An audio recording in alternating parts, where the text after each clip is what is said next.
this. It's the bottom of the final inning. The field lights are bright, the crowd is loud, my teammates are shouting my name from the dugout. And standing 60 feet away from me is a pitcher, throwing a ball straight at my face at almost 100 kilometers per hour. Fun, right?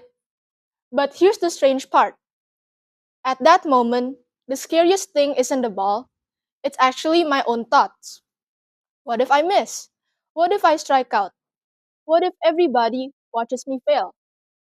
And sometimes there's another thought, a heavier one.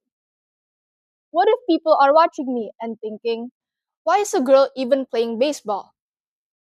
Now, most people think baseball is a physical sport. And yes, it is. You need speed, strength, and coordination. But after years of playing, I realized baseball is really a mental game disguised as a physical one. Because your body can be completely ready while your mind is falling apart. And honestly, that happened to me all the time. Before almost every game, I would overthink about everything. I replayed mistakes before they even happen and imagined failure before even stepping onto the field. I thought overthinking would protect me.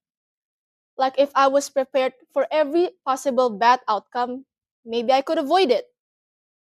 But instead, overthinking did something worse. It made me afraid to play freely. Instead of trusting myself, I hesitated. Instead of reacting naturally, I panicked. Instead of enjoying the game that I love, I started fearing it. And as a girl in baseball, that pressure became even louder. I didn't just want to play well, I felt like I had to prove something. That I deserved to be there, that I was strong enough, good enough, capable enough. So, every mistake felt bigger. Every failure felt personal. And slowly, baseball became less about the game and more about fighting the voice inside my own head. But one moment changed the way I saw everything. I remember standing on the field during this one game completely overwhelmed. My heart was racing, and my thoughts were racing even faster. And suddenly, I realized something. I wasn't even focused on the game anymore. I was too focused on fear. Fear of failing, fear of embarrassing myself, fear of what other people might think. And in that moment, I asked myself one simple question. What happens if I stop trying to control everything? Not the scoreboard, not other people, not every possible mistake, just this moment. So, I took one deep breath and told myself something I've never truly believed before, that you don't need to be perfect just to deserve your place here. That sentence changed everything.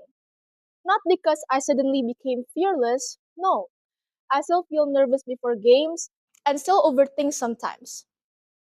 But now, I understand the difference between caring and letting fear control me. Because fear says, what if you fail? But confidence says, what if you grow? Fear says, you have to prove yourself. But confidence says, you already belong here. And that shift changed not the only way I play baseball, but the way I see myself. There's this one quote from Dirk Jeter, who is a professional baseball player. He said, baseball is 90% mental. For a long time, I didn't quite understand that. But now I do. Because the hardest battles athletes face are often invisible. Not against the scoreboard, not against the opponents, but against doubt, fear, expectations, and the voice in your own head. We and I think this applies to more than just sports. Maybe your baseball field looks different. Maybe it's an exam, a presentation, a classroom, a conversation you're afraid to start. We all have moments where fear becomes louder than confidence. But I've learned something important. Courage is not the absence of fear. Courage is choosing to move anyway. Today, when I step onto the field, I still hear that voice sometimes. But now, another voice speaks louder.